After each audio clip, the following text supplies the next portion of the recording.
Hey everyone, Mr. Sujano here, your source for gaming, tech, emulation, and open source news. Let's get started.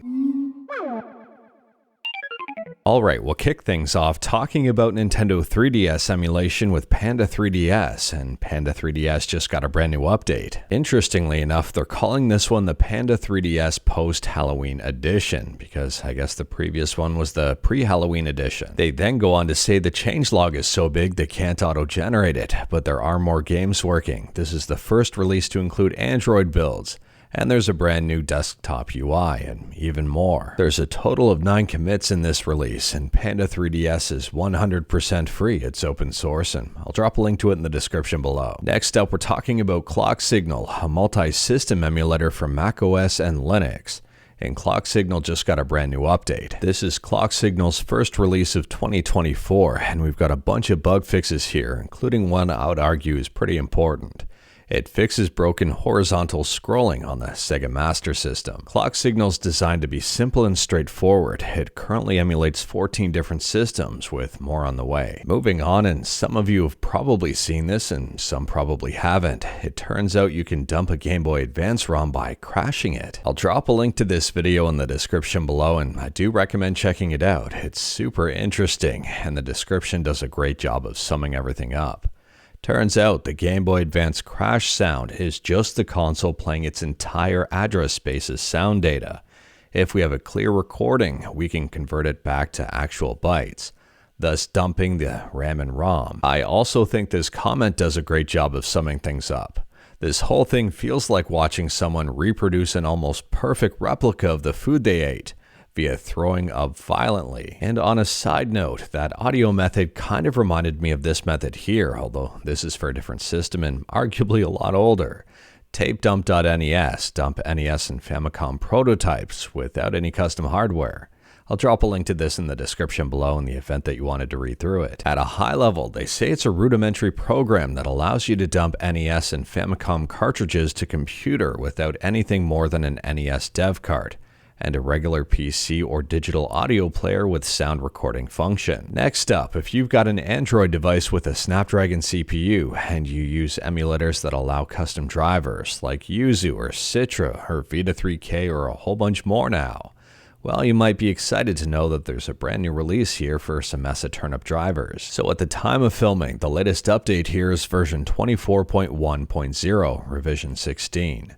This one bumps Mesa up to version 24.1.0, upstreams Vulkan to version 1.3.275, upstreams initial support for the A750, and a couple weeks worth of general bug fixes. It's worth pointing out you may have to experiment with Turnip drivers to see which ones work best for you. Some people are saying there's an improvement here. Other people are saying there's some lighting and texture breakages because of this new version. Moving on, and we're talking about Nintendo Switch emulation on PC with Ryujinx, and Ryujinx just got a number of updates. Version 1.1.1118 fixes audio peaking and crackling with the SDL2 backend on Shin Megami Tensei 5. The next version, 1119, improves controller identification. This ensures that, for example, player 1 will not change to player 2 and vice versa if one of the controllers is disconnected. The next version, 1120, should fix random crashes on Persona 5 Tactica while pre-rendered cutscenes are played, but it's currently unconfirmed. And the latest version, 1121, fixes text being corrupted in Shantae and the Pirate's Curse, and might also fix random texture corruption in other games. Next up, we're talking about the Hidden Palace, and they've done it again. They've got a few more prototype dumps. One for Crash Bash and the other one for Spyro Year of the Dragon. They say Spyro is particularly interesting because it contains a nearly completely different soundtrack from the other released builds. In general, prototypes are pretty interesting because sometimes they have stuff that never made it to the final game. Sometimes they're super broken. Sometimes they're only partially finished. Anyways, I'll drop links to both of these in the description below in the event that you wanted to learn more about them. For Crash Bash here, for example, the final boss is not necessarily complete. None of the levels in Warp Room 5 are accessible. And for Spyro Year of the Dragon, as we've said, it's got almost a completely different soundtrack. You can't collect all of the 20,000 gems, only about 19,975. and some of the items are in different locations, as well as a whole bunch more. Next up, we're talking about Monster Hunter Rise, and apparently Capcom has removed Denuvo from this game and replaced it with Enigma. Now, in the past, some people might be excited to find out Denuvo was removed from a game. However, Capcom replacing it with Enigma has presented its own problems. If we take a look at the recent reviews on Steam, they are mostly negative. So here are some of the reviews. I love this game, but Capcom installed post-launch DRM on January 22nd, and now the game won't work on the Steam Deck. This person here played exclusively on my Steam Deck, now it doesn't work. And there's even more. January 22nd update broke my game, GG can't play. Enigma Protection DRM added years after launch breaks Steam Deck compatibility. And interestingly enough, it's still saying the game is Steam Deck verified. However, based on the reviews, it doesn't seem like it should be. And weirdly enough, I've seen some reports from people with the Steam Deck saying there's no issue whatsoever.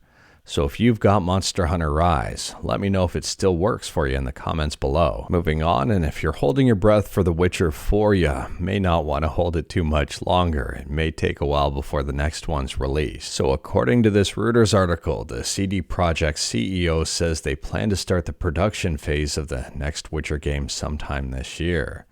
And analysts are expecting this game to release in 2026 or even 2027. Next up, we're quickly talking about Palworld, and this game keeps getting more and more popular. We talked about this game yesterday when it was sitting in 5th place overall for an all-time peak of players playing at the same time. And since then, it's bumped up to 3rd overall. So at the time of filming, currently, as of right now, there's actively over 1 million people playing this game. And the next most popular game is Counter-Strike 2 with less than half of that. The all-time peak for people playing at the same time here is 1.5 million, almost 1.6 million. Counter-Strike 2 is sitting pretty at 1.8 million. And good luck touching PUBG, which is sitting at an all-time peak of 3.25 million people playing at the exact same time. Do you think Palworld is going to beat PUBG? Let me know in the comments below. Now, also in yesterday's video, we talked about the similarities between Palworld and Pokemon and the resulting controversy. And it seems things are heating up quite a bit. Palworld artists are getting slanderous comments and death threats. Apparently, this is a quote right from Pocket Pair. Currently, we are receiving slanderous comments against our artists, and we are seeing tweets that appear to be death threats. I've received a variety of opinions regarding Palworld, but all the productions related to Palworld are supervised by multiple people, including myself, and I am responsible for the production.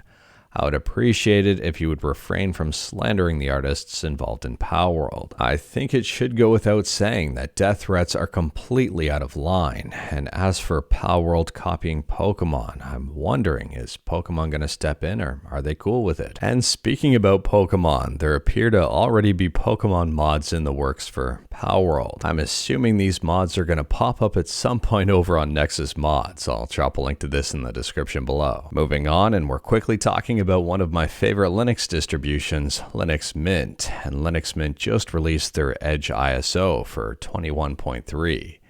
At a high level here, the Edge ISO is for people who have very recent hardware who can take advantage of a more up-to-date kernel. It says right here, this image is made for people whose hardware is too new to boot the 5.15 LTS kernel.